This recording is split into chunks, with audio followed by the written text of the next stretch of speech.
All right. Well, I am super excited for our webinar today with Marianne and Rebecca. I first met both of these ladies at a First Impressions conference in Atlanta, Georgia, and it was one of my favorite things because I didn't realize that neither of them actually worked at the church where we were at the conference, and they kept trying to hand me food every time they saw me, and it made such a great impression on me that we've become good friends with them. We've asked them to do some recordings for us at TrainedUp, and we're really excited to have them on our First Impressions webinar today. So everyone who is on the webinar right now, if you're listening in, there is a chat function down at the very bottom. If you guys could click on that and change over the to all panelists and attendees and just chat in where you're listening from today. That way we can make sure everything's working correctly, make sure that you guys can all hear us. And while we're doing that, I would love for Marianne and Rebecca just to tell us a little bit about themselves and give just a brief introduction. Awesome. Thank you, Kevin. As we now like to call you Kev. Rebecca and I are thrilled that we get to be on here and do this. And my name is Marianne Sibley, and I did not grow up in the church. So my whole story is growing up as a Buddhist and being invited at the age of 40 for the first time. And I worked in a large church, grew from a volunteer base of about 30 to over 1,000 volunteers. And a few years ago, I finally said, okay, that season is over. And now with Matterspark, I go and I help volunteers within the churches and training. I'm Rebecca Carlisle, and I did grow up in the church. That's what I love about Marion and I just love our partnership because we together have like a complete Jesus story of our own Jesus stories. But so she didn't grow up in the church. I grew up in the church and pastor's kid. And I just am a teacher full time, and I just started being our church's hosting coordinator a few years ago. And when it happened, I was like, I didn't even know anything about this ministry, and it was the coolest thing. And throughout that process, I just felt like this is exactly what God had been creating in me kind of my whole life. And it's something that I had been praying for, a specific ministry, and I didn't know what that looked like. But when this came along, I was like, this is it. So it's all of love God, love people, that commandment on one situation here in the church. And it's so awesome. And so after I had my first child, and my husband's a firefighter, so working with shift schedules and being at church all day Sunday, I didn't want to lose that ministry area, but I couldn't do it all day Sunday anymore. So the Lord, through my prayers, just opened some doors for me to be able to go and do this at different churches and work with them. And then kind of gave me the to be received ministry of just being able to talk to churches about what first impressions look like and building teams and doing secret worshiping. And then I got to work with Greg and Marianne, and now I get to work with Kevin and Scott. So it's just been so fun. And we're excited to be here with y'all and all of the people here.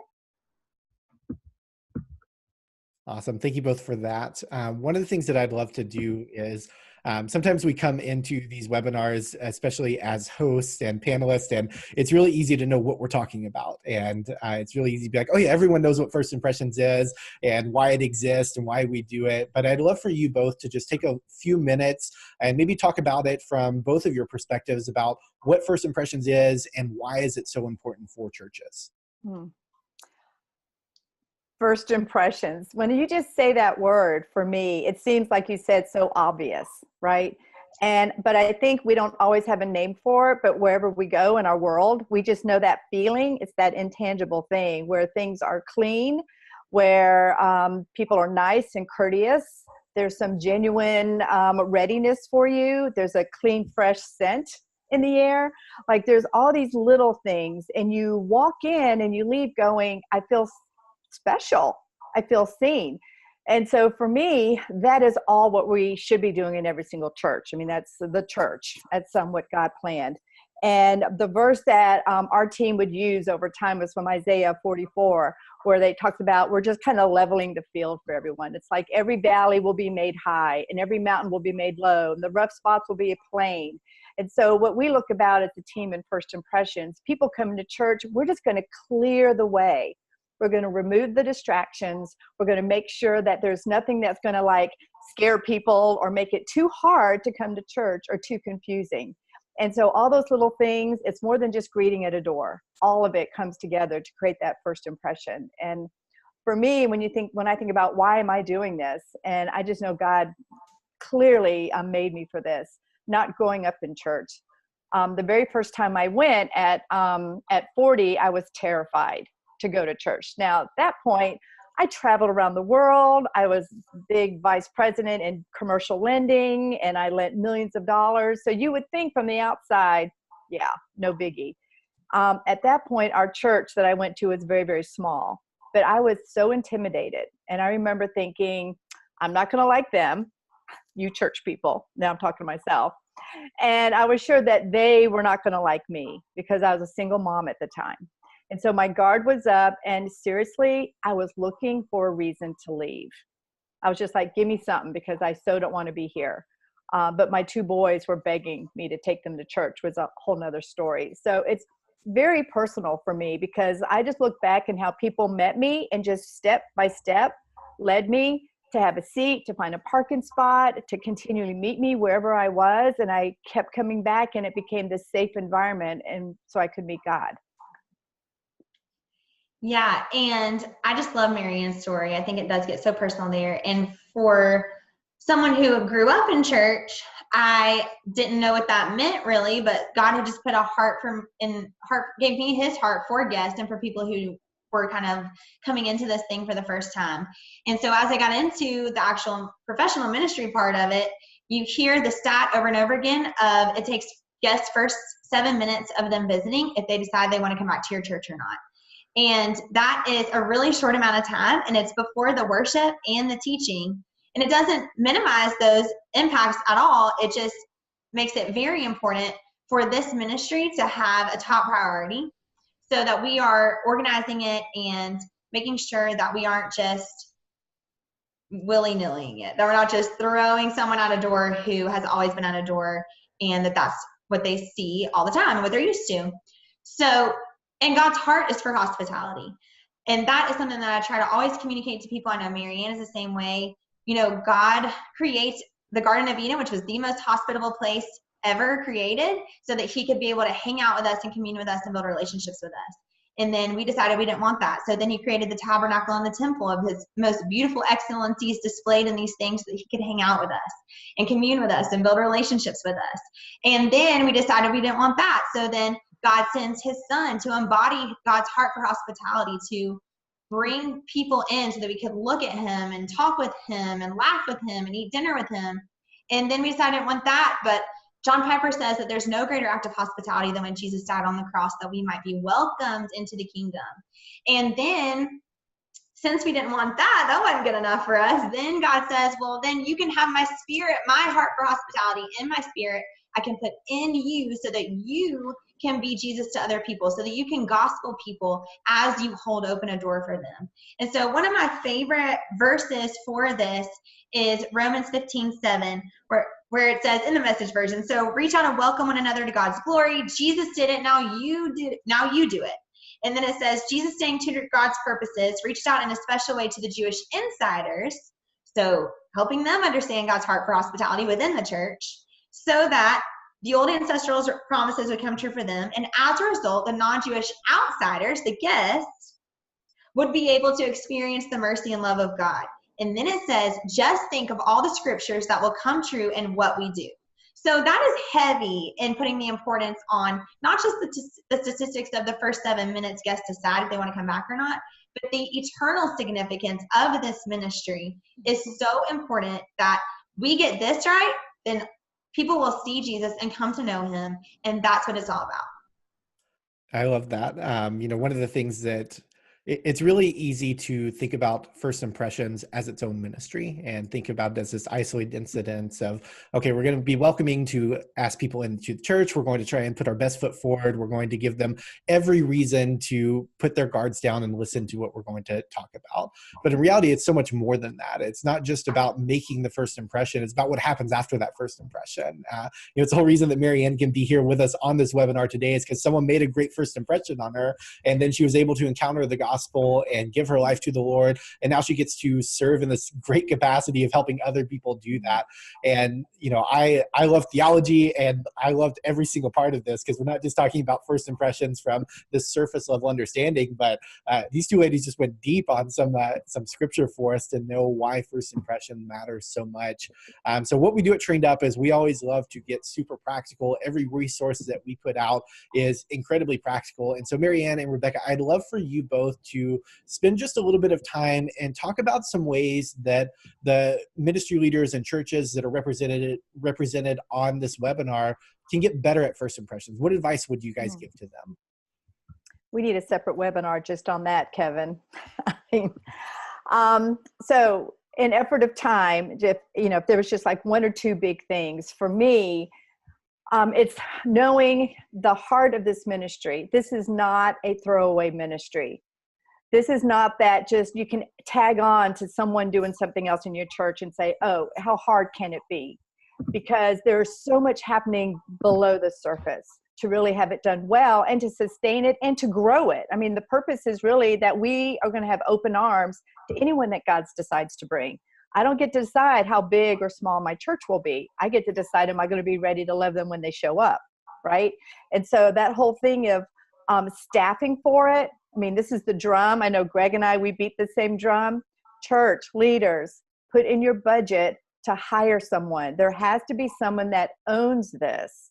It can't be a throwaway or add-on ministry. There's a lot that goes into with building leaders and building teams, and there's logistics, sure. But this is a discipleship. This is another part of what this is all about. And so I think about first impressions. Some people think, oh, put someone at a door to greet. We're like, well, actually, what kind of environment are you creating for that person who either has never been to church before, like me, or has been to church and left, or is just bored with church? It's like it's just humdrum. And what can we do to reignite, as the Bible says, fan the flame, do everything for them to go, wait, and demonstrate as a living human being standing in front of them that there is hope and he is a God of joy and my life stinks right now. But we get to be those representatives. So hiring someone to own that in a nutshell is a big, big thing. I think another really simple thing that I love to really encourage churches to do is get your people in the parking lot. Get your people in the parking lot. One of the things I was talking with my husband or a friend of mine, and she was like, well, now people get to play in the street. You always said, don't play in the street. Well, now you get to play in the street. And it just goes back to my story and so many stories that I've heard. And when I pulled in, our parking lot at that time was small.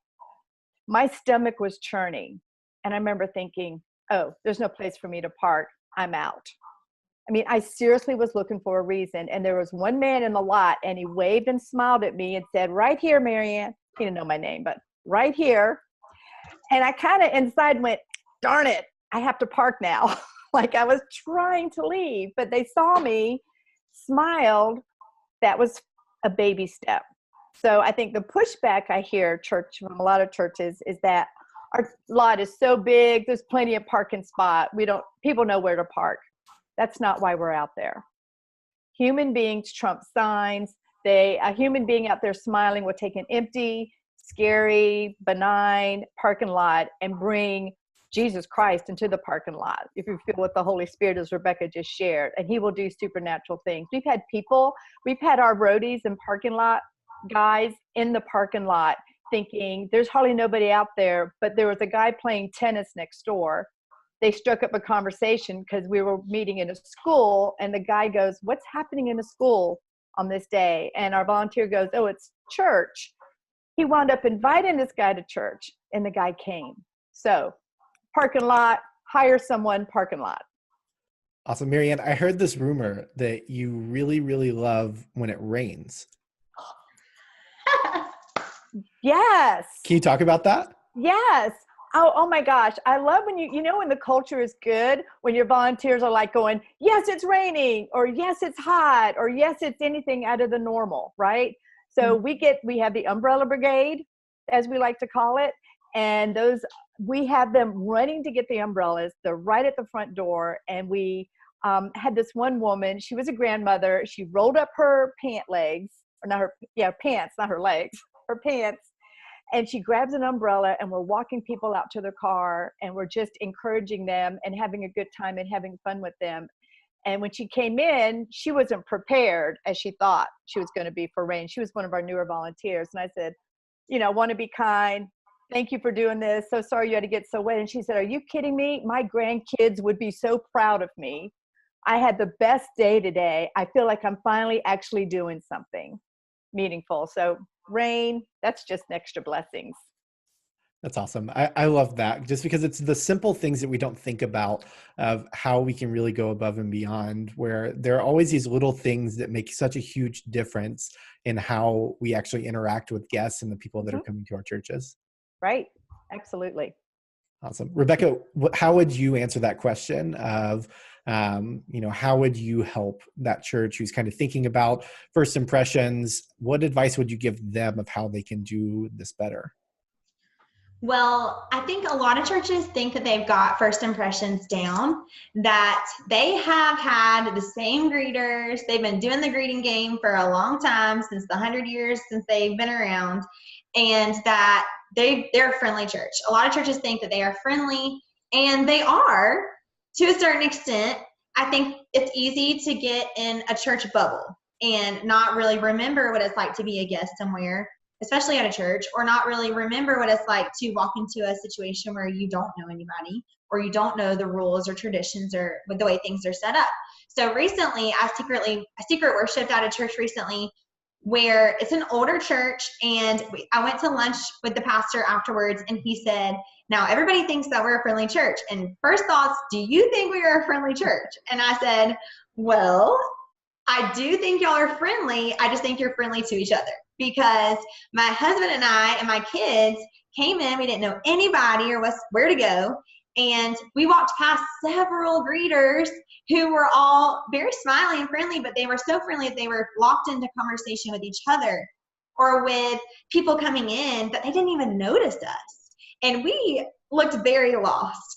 So they were so friendly that they got completely distracted from any type of guest that would be coming in. And so I think when we talk about churches wanting to do it better, I think the heart is there for the most part. I just think that there's just so much about what Marianne mentioned with culture, and taking it from just being a committee and something that we sign up for, just like bringing dinner to somebody, but moving it from a committee to where it's a cultural thing, to where it's not just one person who checks off the list of I served in this service, to I'm actually going to do that even if I'm not signed up this week. I'm actually going to look for the need and love on people and look for guests and look how to help and support, even if I'm not on the schedule this week. And so I think that's a huge part of where churches can grow. And I also think, and Marianne also has crazy stories about this that I just love, but watching your language as a church, right? So making sure that if you're doing communion or if you're doing the Lord's Prayer, anything like that, and that you're guest minded when you're doing it, that you have the words to the Lord's Prayer on a slide as you're saying it, or you're explaining what the Lord's Prayer is and why we say it, or when you're doing communion, you're explaining what things are, and you're not just saying this is God's body and this is Jesus's blood and then moving on. Okay, because when you're a guest, that's weird. Okay, especially if you're an unbeliever. So explaining the why behind the what. And so we can give a list of, even just with our teams, the list of do's and don'ts, and a list of this is what you do on this team and this is not what you do on this team. But it's better to explain, and Marianne and I both, you have to explain why constantly, that it's about Jesus and it's about gospeling people. It's not just about opening a door. And so it's the same thing when we're having our services, that we're not just doing communion to do it, but we're doing, why are we doing it? Why is it important? And why do guests need to know that? So explaining. And also ushers, okay? Ushers really quickly are kind of dropped. And so we do a lot on the front end of greeting, and we're hopefully in the parking lot, all the things. And then once they get into the worship center in the sanctuary, it's kind of like, all right, good luck out there, people. Thanks for joining us today. So ushers need to carry that on. I just wrote out job descriptions for ushers, okay, on a list. They were the longest list of job descriptions out of any of the other areas of this area of ministry. They have a lot to do. And a lot of it has to do with, you are still yes, the logistics of seating people and passing out bulletins, but one of our favorite quotes by Greg Atkinson is, if ushers can be replaced by a table, they're doing it wrong. So maybe take the bulletins out of their list of things to do for their job and free them up and empower them to say, you're the greeters of the worship center. And we worked with a friend this weekend at our Charlotte Weekend Getaway who works at a really awesome church in Florida, and she's the first impressions leader there. And she came up with these amazing ideas of these ushers need to be the surprise and the delight for these guests, and look for ways to just enhance their morning and make them walk away saying, oh my gosh, they just completely took things to the next level. Not only did they see me, but they sought opportunities to make sure I was wowed and that I was delighted in. So just like we know that we're delighted in by God, we have to extend what we've experienced with every opportunity to let our guests know that we delight in them as well, and we want them to experience that through Jesus. So we can't just let the ushers pass out bulletins. We have to equip and empower them to do so much more than that. That's really good. I'll briefly share a story. I actually got the opportunity to go to a different church one Sunday, so which is usually pretty rare for me. And so I attended a church near us that was in the same denomination as us. It was a really great experience. They did everything right on paper. So my wife and I got there. The parking lot was great. It was really easy. It was clean. We walked through the doors. We had people smiling, greeting us. We felt like it was a welcoming environment. We made it into the worship center. There was another group of greeters there holding the doors open, and we sat down, and we were there about 5 minutes early because we're early to everything, and then nothing happened. So it's our first Sunday. We're sitting in the back row, in a large sanctuary. We're some of the first people there, and nothing's happening. Like, they did everything right. They had this great video playing, and we walked away at the end of it. It's like, okay, on paper, everything was awesome. And it's one of those things where we talk about where it's easy to think about first impressions going really well, like you said, Rebecca. Like, we all think that we've got first impressions on lock, but in reality, there's so much more that we can do about it. And so I love when you're talking about the parking lot, Marianne, or talking about ushers, Rebecca, because there's such an important part that a lot of times we don't think about. And just thinking about first impressions from a perspective of, okay, we've always done it this way in our church, but how can we go above and beyond those sorts of things? And so if you were to kind of distill it down into a single next step for everyone on this call, what would be that place to be? Because Marianne, you talk about hiring someone for first impressions, but not everyone can do that on this call. We work with a lot of churches of all different sizes. So what would be like that one simple next step from both of you guys? I think it'll be the first step for me. When initially my job, when I started attending the church, was we were building a 90,000 square foot facility. And because my banking background, they asked me to be the project manager. And I thought, okay, so I knew nothing about this volunteer ministry. And they said, great, this is what you're doing. And we had maybe 30 people. And I would say find someone who is like, just has that heart and energy for hospitality, and say, okay, let's find our 2, 3, 4 people, 5 people, get them in a room and sit down and say, okay, how are we going to take this to the next level? What can we do? Because God did the increase. He did the ridiculous. This was this Buddhist girl who didn't grow up in church trying to figure out how to make church welcoming for people. And I didn't do it by myself. And I just got in a room with some really key people. And it's interesting when you get these key people, and y'all know who they are, in a room. And I gave them McDonald's biscuits on a Saturday morning in a back room, and said, we all have a voice. This is our church. This isn't my church. This isn't just the pastor's church. And that ownership and culture started from there. That would be the first step. Get in a room, talk about it, be honest, and see what God does. Yeah, I think that is the first step. So I'm not going to give you another first step. I think the second step is to get those people to figure out what their why is and why they care about it, like Marianne and I articulated, and then kind of come up with what you think as a church in your context, what your why is specifically for y'all, and then cast that vision over and over and over again. Celebrate your volunteers that you already have. You can do that in a lot of different ways. And so I think the first step is definitely, that's what I was doing, hashtag get those team leaders GTL, and throw them in a room and come up with some good stuff, because you have professionals on your volunteer team. I mean, like Marianne was a banking professional. I'm a teacher, which is like not like a banking professional, but you know what I mean. Better. You have a lot of resources right there with you, so don't waste them. That's awesome. This is why I love both of you, because it's so great, because I can just throw out an ad-libbed question and then it's better than everything else. Anything that we've planned, no matter how good it is, and I've read through all the content that they've prepared beforehand, I'm like, this is so good, I'm not going to have anything else that I can ask. And then I throw out something and there we go. So I want to shift gears just for a second. And Marianne, I'd love for you to talk a little bit about how you approach volunteer teams and what they look like for your church. I'm all about teams. And let me just say, I have a personal objection to focusing all our time and efforts on scheduling.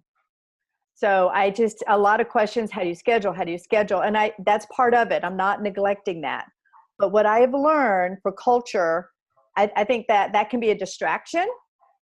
But when you build teams and they're doing the work themselves, the scheduling is so secondary. So I think that the enemy uses scheduling to make that higher priority than it needs to be. I'm just going to say that. But for me, as we said, #GetTeamLeaders. The part that I think when our church changed was when I let go and I brought leaders in and said, basically like, okay, there are 200 volunteers. I cannot talk to all of them. Will you pray for them? Yeah. Okay. Will you check to see how their mom's doing? Yeah. Okay. Will you make sure they're in the right place? Like, it started as something as ridiculous as that. But we built it to where we ask people to serve once every 4 weeks. Not the second Sunday of every month, not the third Sunday. That's not teams. We were the red team. We were the blue team. You think about sports analogies. It's not like we're the fourth Sunday team. No, we're the Lions, right? And then there's just ownership, and it's got to be joy and fun and identity and teamwork to what we're doing for the Lord. So nowhere does it say not to have fun. So we had 4 teams, and they owned the day. And the leadership structure was really all volunteer led. So I love that I was a leader of leaders, building leaders. So it was me at one campus, let's say, and then I had a director, always 2 leaders together. So 2 directors, and I gave them the keys to the church. They had every fob. They could go, they made decisions. I would leave the room. I would leave the premises. And these 2 directors own the day, and they would serve also once every 4 weeks. And so we had red team directors, and that director had 7 team leaders under them. 1 for ushers, 1 for greeters, 1, the whole team. But really it was 14 because we had 2 team leaders on every team. So it kind of works out a ratio of 1 to 7 either way. And the whole double team leader takes away this whole thing of pride. Like, who's really in charge? Who cares? Do it together. I know that I'm not gifted in all areas. And so having someone that shores up my weakness makes us stronger. And so I have this whole talk I do in building leaders. Are you a hand leader or a heart leader?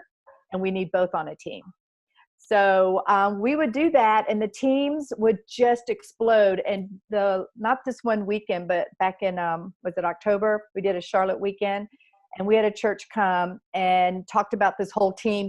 We spent hours with them. And she took her team in a matter of November, December, January, 3 months, going from serving maybe about 5 or 10 or 15 minutes before a service, and that's it, to team-based all day. And they are crushing it. And so here's where the beautiful part, this is where our heart is for discipleship comes from. There is a woman on one of their teams, her name is Carol. And Carol started coming to their church about 2 years ago. She grew up Catholic. Carol is 70 years old. She got baptized a couple of months ago. She wants to be a team leader. She's leading their blue team. She gets blue ribbon, and she takes her t-shirt and she ties it up. And she is the most, we're told, I haven't met her, I can't wait to meet her, energetic, just loving on her team. They love Carol. Well, about a month ago, Carol had to have emergency heart surgery out of the blue. Well, that team, they took over. They just started texting her and loving her. Then the leaders were like, how can we get meals? They just took it over. And the staff person said, I didn't have to do anything. They said, I said, this is Acts. This is the church in Acts, where you are the church. And they are loving on her as what God intended all along, not for a staff person. And her husband is still going to the Catholic church, and he's not sure, but he is watching, who are these crazy people loving on my wife? Because now there's just this beautiful community that's happening, and it happened in like 3 months. There, boom. Boom. It can happen. Mhm. I love it. And so another thing that we talk about, and we talked about this, Marion and I talked about this in September when we got to meet Kevin at the Atlanta Live conference, but we talked about what is our ideal volunteer. And so as Marianne talks about her amazing teams, we also like to talk about the framework for those team and team members. And so when we think of our ideal volunteer, we don't just think of someone who is just there on time or just opens the door when there's people there, or someone who isn't just, out there in the parking lot, like waving people on, telling people where to park. It's that every volunteer has owned and captured the vision, that they have contributed to the vision, that they have bought into the vision, and that they are continually deep diving into that vision and exuding it in everything that they do, and that it's contagious. And so for Marianne and I, we came up with Vic, VICC. That's our ideal volunteer. Vic is V, valued. He or she is included, I included. And then the CC is challenged and connected. And so with Vic or Vicky being valued, that means that their voices are heard. So again, ditto the GTL, hashtag GTL, get team leaders. Don't just get team leaders though, because you want to hear from all of them. But when you get team leaders, you want to make sure that the team leaders know that they need to ask their team what is going well and what isn't. So that's what I also love about Marianne's team structure, is that they do a huddle in the morning and a debrief after, where in that debrief, that's where she was able to hear what they have to say in terms of what was going well, what wasn't going well, and what God had done that day. So their voices need to be heard. And Marianne and I also say that presentations are not presentations, they are conversations. Training shouldn't be presentations, they're conversations. And so every time you have a training or you meet with your people, there needs to be a dialogue, a conversation back and forth. What do you think is going well? What are our glows? And what do you think is not going well? What are our grows, our areas of weakness that we can work from? And then what do you have ideas for that? When I do trainings, I usually take people through, the volunteer team through, what are the current glows and grows as you see them right now on the team. And every time I do it, stuff comes out where people are like, oh, well, I didn't even know that team was a part of us. Or I didn't even know that was something that y'all were struggling with. I can definitely deal with that need and meet that need for you and take care of that. And so when you, again, bring everybody together and you hear what they have to say, all of a sudden, like Marianne said, the staff person doesn't have to handle it. Your team handles it, and they feel valued in that way and seen. Included, you inform your people, you send out an in the know, or you have when really you have your team structure. It's, if you're the FI coordinator, then you talk to your team leads and you meet with them once a month and you are in communication with them and you're discipling them. And then the goal of that then would be that they then do that to their teams. So you disseminate that information to them, and then they are now responsible for giving that information to their teams. And so if people are informed, then that helps them to then be empowered to do the next step. Yep. So like at our church that I love so much, but when we were starting our campus, they could not figure out when they wanted the offering. Okay. And I was like, if we could just decide when we're doing the offering, that would be awesome, because it was like every single Sunday, it was either going to be in the morning or before the service or after, or the beginning of the service or at the end of the service. And sometimes it would change right before the service started. So stuff like that needs to get out, and people need to know that thing. And then CC, challenged and connected. Challenge your people, give them expectations. They will rise to those expectations. And if they're not, then we can have the conversation about where things are going. But challenge your people. One of my favorite quotes is, you can't think outside of the box if you don't know what the box is yet. So the expectations gives people the box that they can then work out of and be empowered to do those things that surprise and delight people, our guests, and make them want to come back. Also, be connected. Marianne and I, our heart for this is that this team, this ministry functions as a missional community, a small group, that the FI coordinator disciples the team leaders, the directors, whatever structure you have, and then they disciple their people. You're meeting together. You know their prayer requests. You know their praises. You know what's on their heart. You know what their week has been like. And it functions as a missional community. Again, not just a committee, but something that is cultural. And you only get to that cultural piece if you figure out the team structure and you function as a team. And then also people grow a heart for hospitality, that they don't just exude on their service time, but that they exude on their Sunday and their Tuesday at work. That's really good. I realized I was muted a little bit ago, so that was fun. Before we got on the webinar, I'm like, yeah, I'm really great at, muting myself and unmuting. And then of course I said that, and that happened, but it's fun.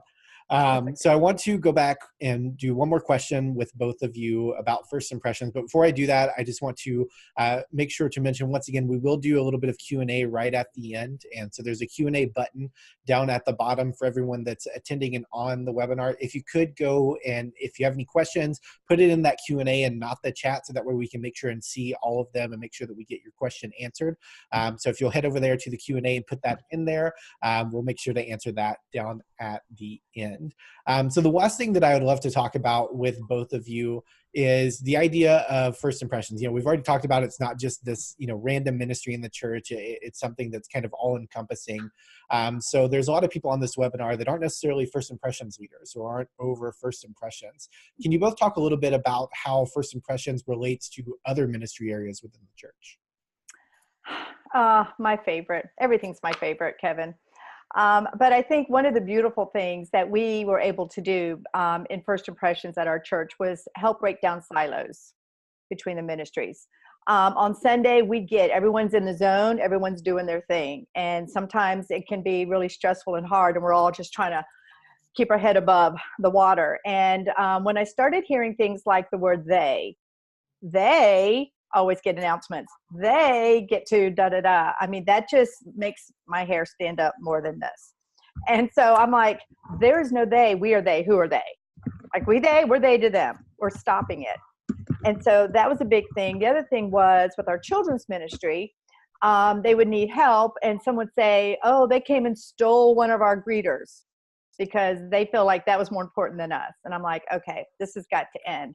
So we started serving them like crazy. Like I said, we're on the same team. If they win back in children's ministry, or if the tech team wins, we all win. And we have more flexibility. Like we're out and about, we're moving and grooving. So how can we serve them? And so we started going to our children's ministry area. We worked out a plan where I said, okay, every team leader is going to look to see who was background checked and could, in a moment's notice, go back there. Not everyone can say yes, free decisions, free will. So, and every week, every Sunday morning, the director, not me, volunteer, would look at the roster and say to the team leader, do we have anyone? And they would find out. We would go to the children's ministry director and say, hey, if you run into a jam, we've got 3 people we can give you today. Do you need anyone? And they're like, what's happening? Right? We were just like pouring into them. We would go to the tech team because they couldn't get out or get away from the booth because maybe time was too tight between services and there was a glitch and they needed coffee, and we would go in there and we would like be delivery for them. We would say, how can we serve you? And a lot of our directors would be even better. They would find out what their favorite chocolate was, and they would always, every time they showed up, they'd go, I'm going to be the favorite director. I brought them dark chocolate. That's their favorite. And so it sounds so simple, but serving one another, even within our other ministries on a Sunday, started bringing us together on staff, and just start creating this culture of us instead of them and they. Does that make sense? And so I just see that we have an opportunity to leverage what we're doing in our ministry and take it inside the church and expand it. And then pretty soon they were saying, well, what are you doing? How can we serve you? And that's what it's all about. So that's my real quick, short answer for inside the church. I know this one has some awesome stuff outside the church. I mean, just a little. So, no, so good. I think Marianne and I had a conversation when we first kind of started talking through first impression stuff together about a year ago.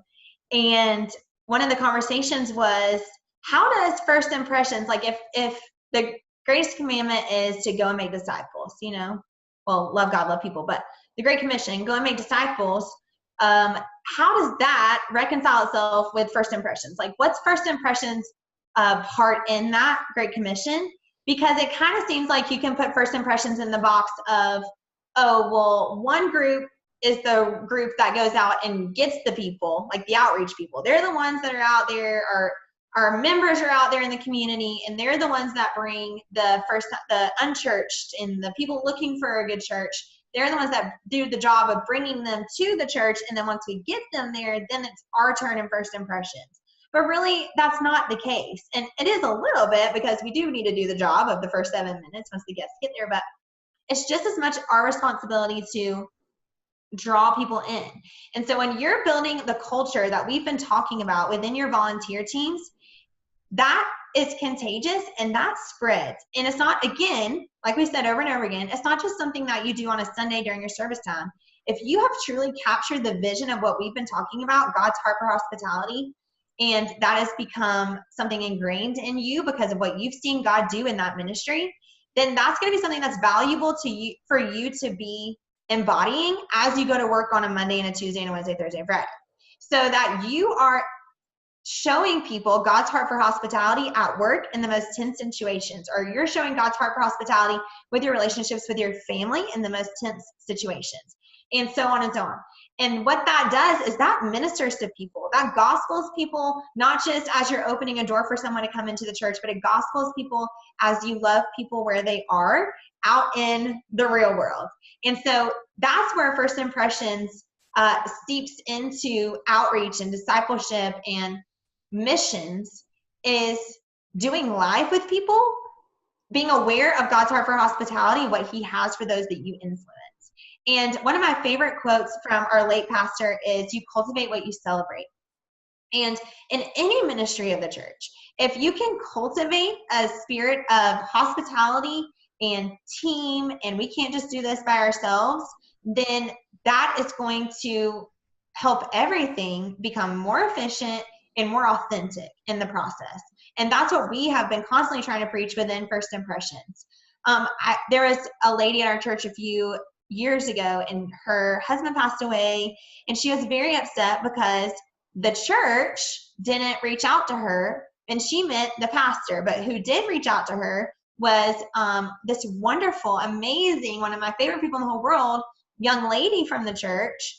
And she was just very upset. And this lady is on staff, but she wasn't the pastor. So this lady was saying, the church didn't reach out to me, the church didn't reach out to me. But it's like, we have to get people to understand, just like Marianne referenced, that Acts is what was doing the thing, right? The church in Acts, where everyone had a piece in it. And if we can help people understand in the area we can control within First Impressions, or within the ministry that we are under control, if we can start there and work there and helping people understand that it's all about God's heart for people, and that we are the church, and that we can help and do what we can do, then that will bring so much more of a culture change to the rest of the church that seeps into our workplaces and our homes. That's really good. So we have quite a few questions that have come in. So I know we're right at the time of how long we said we were going to go on the webinar. So let's try and get through these as quickly as possible and answer as many as we can.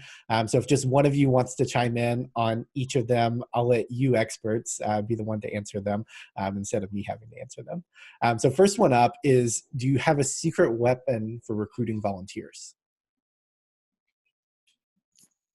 Who wants it? Happy volunteers. Yeah. Like volunteers that feel like they're empowered and engaged will invite their other volunteers. Like that's just that organic thing that happens in the world, right? People are passionate about something.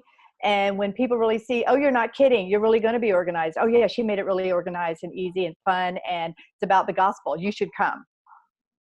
So take who you have now, blow them up, and have them, and they'll bring people in. Yeah, it's about that framework that Rebecca shared. If you can do that framework well, people are naturally going to want to serve because they already feel, they see what's happening in the ministry and they're going to be excited about it, and people are going to naturally share about it. So it's not about recruiting volunteers first. It's about focusing on the volunteers you have and creating rock stars out of them. And then Yes. naturally you'll be able to start recruiting better from that. This is fun. I love this. So we got another question. So I have a small team of 20-ish people. How do I help them avoid burnout? That's Marianne. Go for it. Oh gosh, burnout is not pretty. So I have a lot more questions than I have answer because I get the small number, and it's teaching people to say no.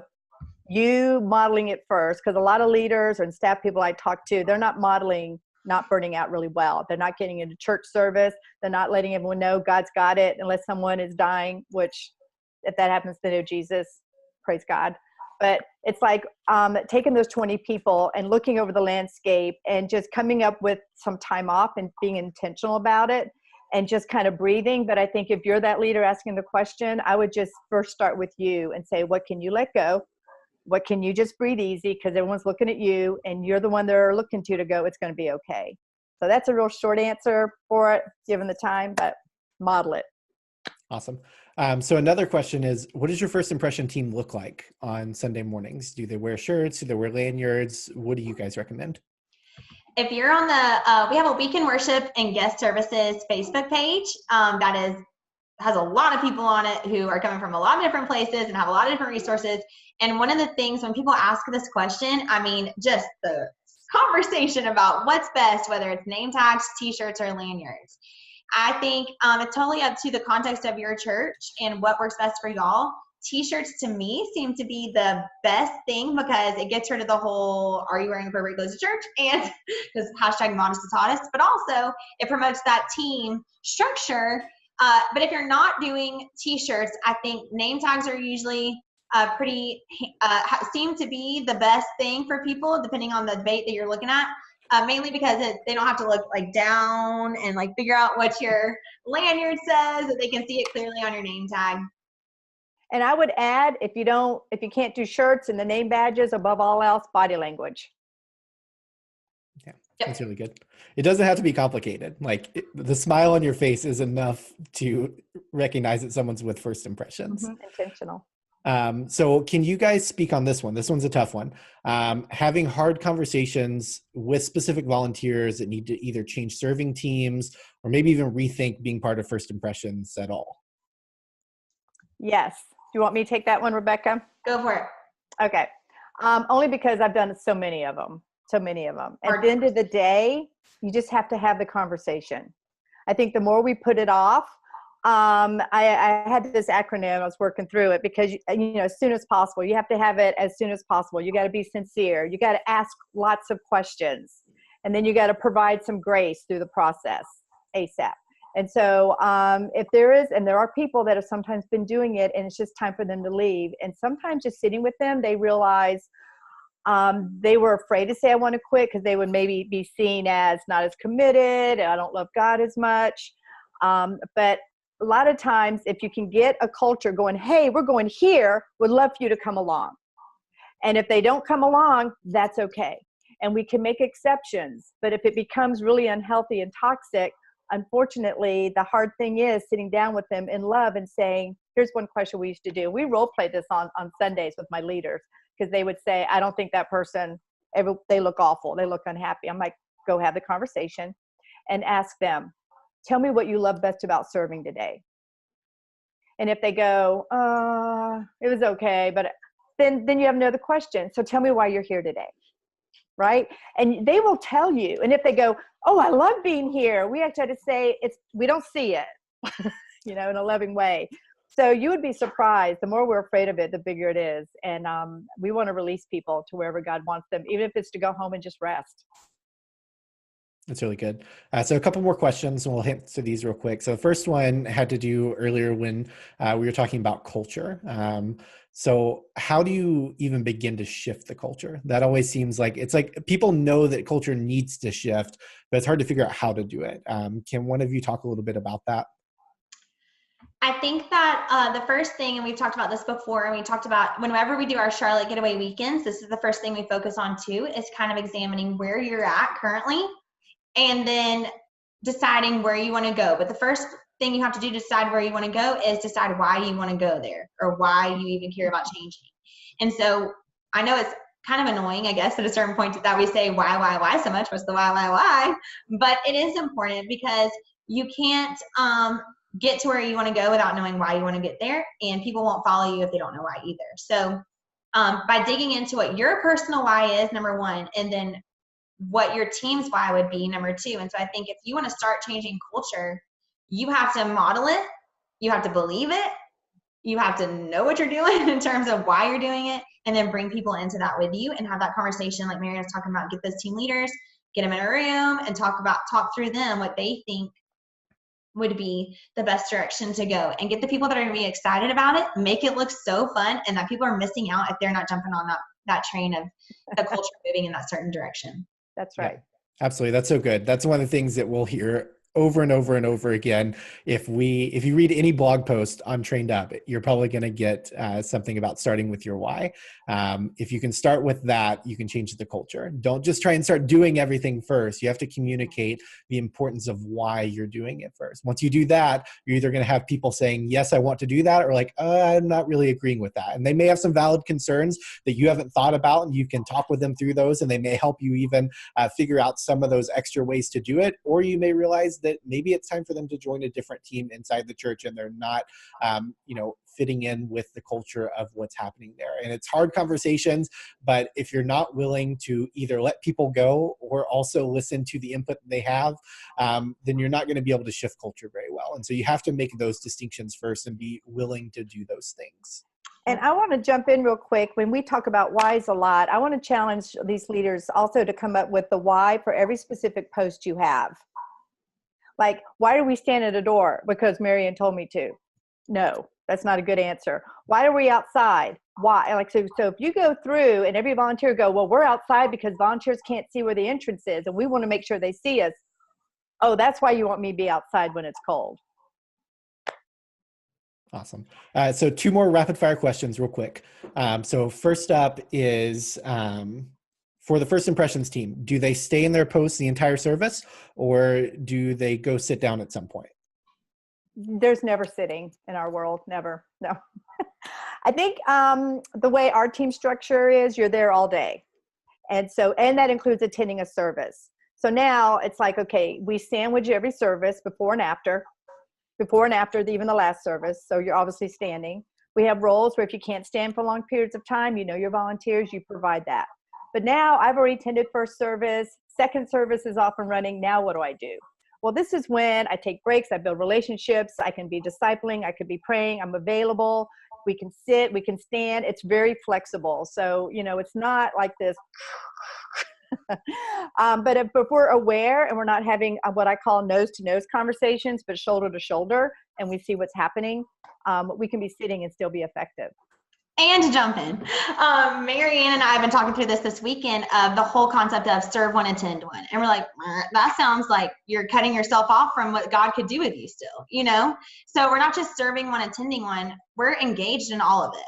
And like Marianne says, we're owning the day. So yes, you can go sit in service because that is important and get your Jesus on. But we also need to be like aware of what is happening and saying, if there's someone coming in late and there's no usher in the back, maybe I need to jump up and go back there and help somebody find a seat, Yeah.